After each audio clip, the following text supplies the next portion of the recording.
ಸ್ನೇಹಿತರೆ, ದುರ್ಗಶ್ರೀ ವೆಂಚರ್ಸ್ಗೆ ಮತ್ತೊಮ್ಮೆ ಸ್ವಾಗತ. ನಾನು ನಿಮ್ಮ ವಿಕ್ರಮ್. ಇವತ್ತು ಒಂದು ಬ್ಯೂಟಿಫುಲ್ ಲೊಕೇಶನ್ಗೆ ನಿಮ್ಮನ್ನು ಕರ್ಕೊಂಡು ಬಂದಿದ್ದೀನಿ.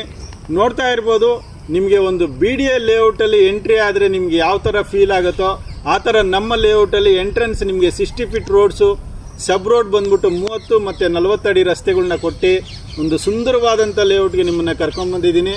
ಬನ್ನಿ, ಪ್ರತಿಯೊಂದು ಡೀಟೇಲ್ಸ್ ಕೊಡ್ತೀನಿ. ಈ ವಿಡಿಯೋನ ಸ್ಕಿಪ್ ಮಾಡದೆ ಕೊನೆವರೆಗೂ ನೋಡಿ. ಟೋಟಲ್ 32 ಎಕರ್ಸ್ ಬೌಂಡ್ರಿಯಲ್ಲಿ ಡೆವಲಪ್ ಮಾಡಿರೋ ಅಂಥ ಲೇಔಟ್ ಇದು. ಹಾಗೆ ನಿಮಗೆ 650 ಸೈಟ್ಗಳು ಮಾರಾಟಕ್ಕಿರೋ ಅಂಥ ಪ್ರಾಪರ್ಟಿ ಇದು.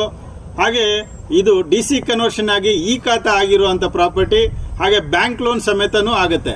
ಈಗ ಪ್ರತಿಯೊಬ್ಬ ಡೆವಲಪರು ದೊಡ್ಡಬಳ್ಳಾಪುರ ರೋಡಲ್ಲೇ ಡೆವಲಪ್ಮೆಂಟ್ ಮಾಡ್ತಾ ಇದ್ದಾರೆ. ಯಾಕೆ ಹೇಳಿ, ಇಲ್ಲಿನ ಡೆವಲಪ್ಮೆಂಟ್ಸು ಸಿಕ್ಕಾಪಟ್ಟೆ ಫ್ಯೂಚರ್ಸ್ ಇದೆ ಫ್ಯೂಚರಲ್ಲಿ. ಯಾಕಂದರೆ ಕ್ವೀನ್ ಸಿಟಿ ಆಗಿರ್ಬೋದು, ಹಾಗೆ ಸೆಕೆಂಡ್ ಏರ್ಪೋರ್ಟ್ ಆಗಿರ್ಬೋದು, ಹಾಗೆ 330 ಫೀಟ್ ರೋಡ್ ಆಗಿರ್ಬೋದು,